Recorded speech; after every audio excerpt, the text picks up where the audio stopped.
வணக்கம். இன்னைக்கு 33ஆம் சோபாயில சொல்லி இருக்கிற விஷயங்களை பத்தி விரிவா பார்க்கலாம். ஹனுமனே, உங்க புகழ பாடினா ராமரை ஒருவர் அடையலாம். இது மூலமா ஜென்ம ஜென்மமாக சேர்த்து வைத்த கஷ்டங்களும் துக்கங்களும் கவலைகளும் அகலும் அப்படின்னு துளசிதாசர் இந்த சோபாயில குறிப்பிட்டிருக்காரு. அதை வச்சு பார்க்கும்போது இந்த ஜென்ம பிராப்திக்காக மட்டும் இல்ல, ஹனுமனை வேண்டது மூலமா பிறவி பிறவியா கடந்து வர்ற கர்ம பலன்கள் கிட்ட இருந்து விடுபெறவும் நமக்கு உறுதுணையா இருக்கிறது புரியுது.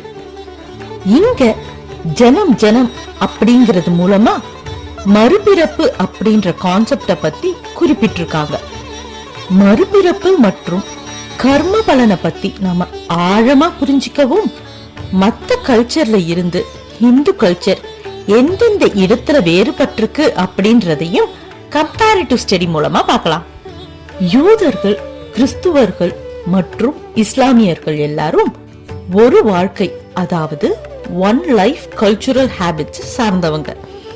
இந்த கல்ச்சரை பொறுத்தவரை கடவுள் அப்படிங்கிறவரு இன்னொரு என்டிட்டியா பார்க்கப்படுறாரு. அவரு வெளியே இருந்தபடி நம்ம எல்லாரையும் கவனிச்சுட்டு அன்பு செலுத்திட்டு ப்ரொடெக்ட் பண்ணிட்டு இருக்கிறதா சொல்றாங்க.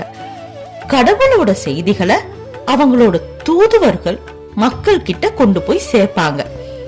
நமக்கு இருக்கிற இந்த ஒரு வாழ்க்கைய கடவுளோட இச்சைப்படி வாழறதுதான் ஒரு பெர்ஃபெக்ட் லைஃபா காணப்படுது.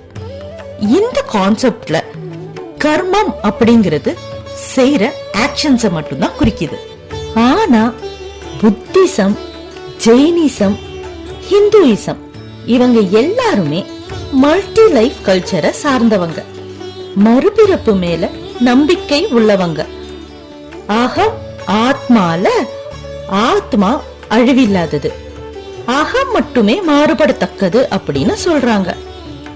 புரியுற மாதிரி சொல்லணும்னா, நம்ம வீட்ல ட்ரெஸ் பழசாயிடுச்சுனாலோ இல்ல உபயோகப்படுத்த முடியாட்டாலோ நாம வேற ஒரு ட்ரெஸ்ஸ வாங்கி போட்டுக்கிறோம்ல, அதுபோல இந்த ஆத்மாவோட சக்திக்கு உடல் ஒத்துழைக்க முடியாம போகும்போது ஆத்மா வேற ஒரு உடல்ல சேருதுன்னு சொல்லப்பட்டிருக்கு.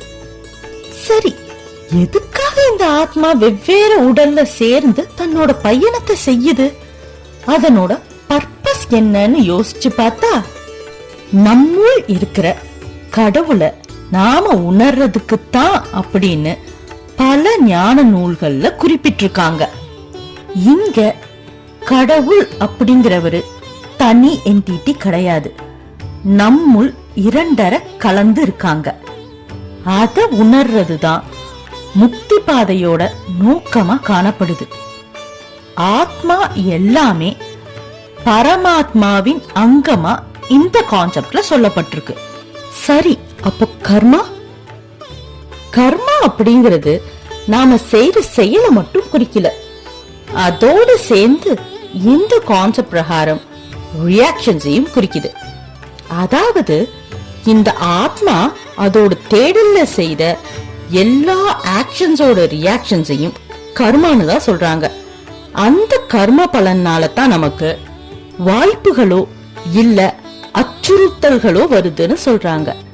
நமக்கு கைமீறின எல்லா செயல்களையும் நம்ம கர்ம பலனின் வெளிப்பாடாத்தான் பார்க்க முடியுது. கர்ம பலன் நம்ம கையில இல்ல, ஆனா அத நாம எப்படி எதிர்கொள்ள போறோம் அப்படிங்கிறது நம்ம கையில தான் இருக்கு. நாம இப்போ செய்யற செயல் நம்ம விதியையே மாத்தி அமைக்கும் சக்தி படைச்சது.